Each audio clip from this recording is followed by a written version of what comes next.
भ्रष्टाचार पर चीन में मौत की सजा है। और अपने वहाँ क्या है, अपने वहाँ तो अमाउंट भी वसूला नहीं जाता, सजा तो दूर की बात है। दूसरी चीज़, चीन का आज अर्थव्यवस्था 20 ट्रिलियन डॉलर का है और अपना कितना है, 4 ट्रिलियन डॉलर, मतलब भारत से 5 गुना ज़्यादा। तो नमस्कार दोस्तों, एक बार और आप सबका स्वागत है मेरे वीडियो में।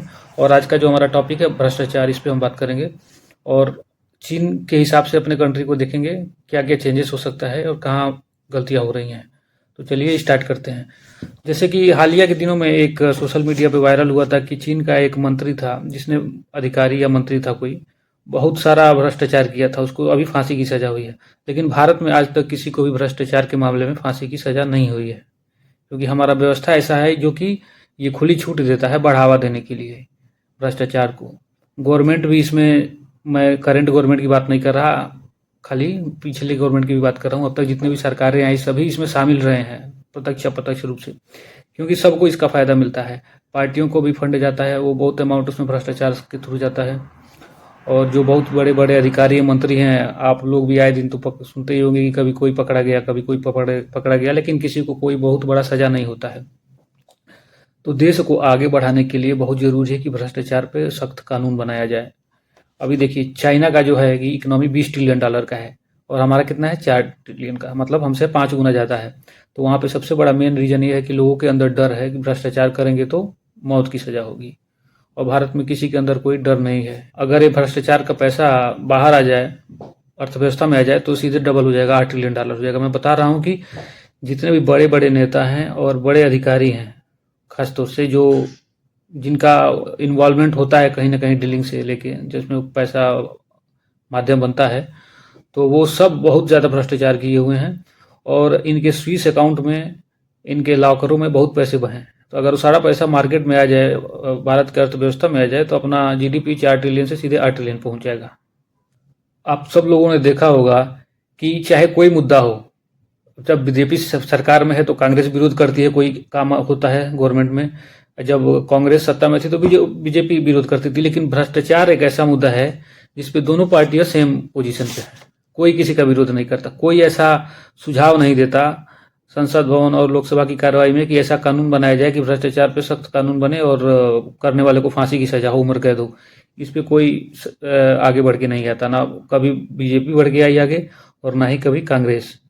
तो आप लोग खुद समझिए इनकी स्थिति क्या है। ये खुद लोग नहीं चाहते कि भ्रष्टाचार के अगेंस्ट कोई कड़ा कानून बने। अभी अभी कुछ दिन पहले एक न्यूज पढ़ा था, आया होगा कि एक मामूली सा कांस्टेबल, जिसके वहां से लगभग 100 करोड़ से ज्यादा का ब्लैक मनी मिला, मतलब उसमें संपत्ति भी मिला के विदेशों में उसकी घर वगैरह।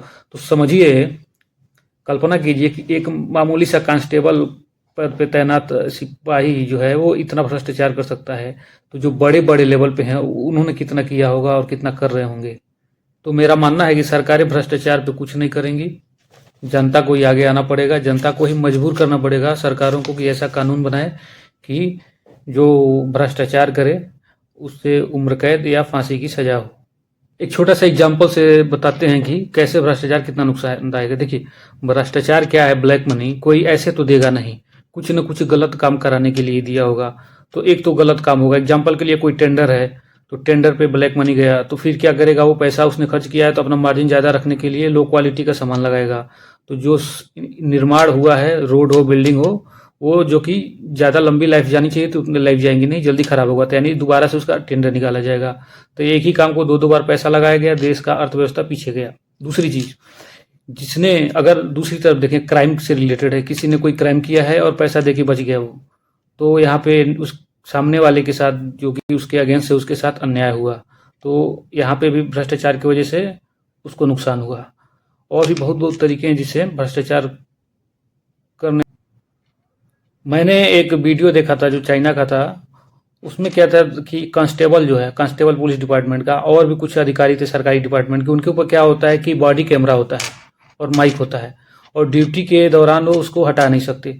तो अगर इस तरह का सिस्टम अपने कंट्री में भी हो कि जितने भी पब्लिक से डीलिंग करने वाले हों, सारे थाने में पुलिस कांस्टेबल और ट्रैफिक कांस्टेबल और कोर्ट में पेशकार वगैरह से लेके जज, इस तरह के जितने भी लोग हैं गवर्नमेंट में हो या फिर ब्यूरोक्रेसी में, सबके ऊपर बॉडी कैमरा और बॉडी माइक होना चाहिए। इससे भ्रष्टाचार कम हो सकता है।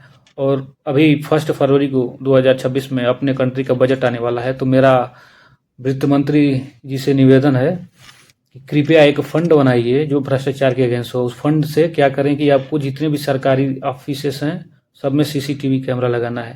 हालांकि कहीं कहीं कुछ जगहों पे लगा है, लेकिन 80% जगहों पे नहीं लगा है, जिसके कारण भ्रष्टाचार बहुत ज़्यादा हो रहा है।